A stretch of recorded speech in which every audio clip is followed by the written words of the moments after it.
Hello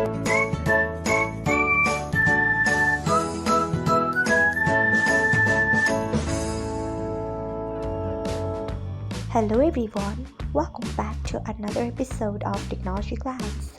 Today in this video, I'm going to guide you through how you can disable in-app vibration on Emo HD. So let's get started. Firstly, open Emo HD app in your device, then tap on your profile icon, next tap on settings. After that, tap on notifications, then scroll until you find in-app vibration, then turn off it by tapping on it. So this is how you can disable in-app vibration on Emo HD. Thanks for watching. If you found this guide helpful, we would love it if you hit the thumbs up button below.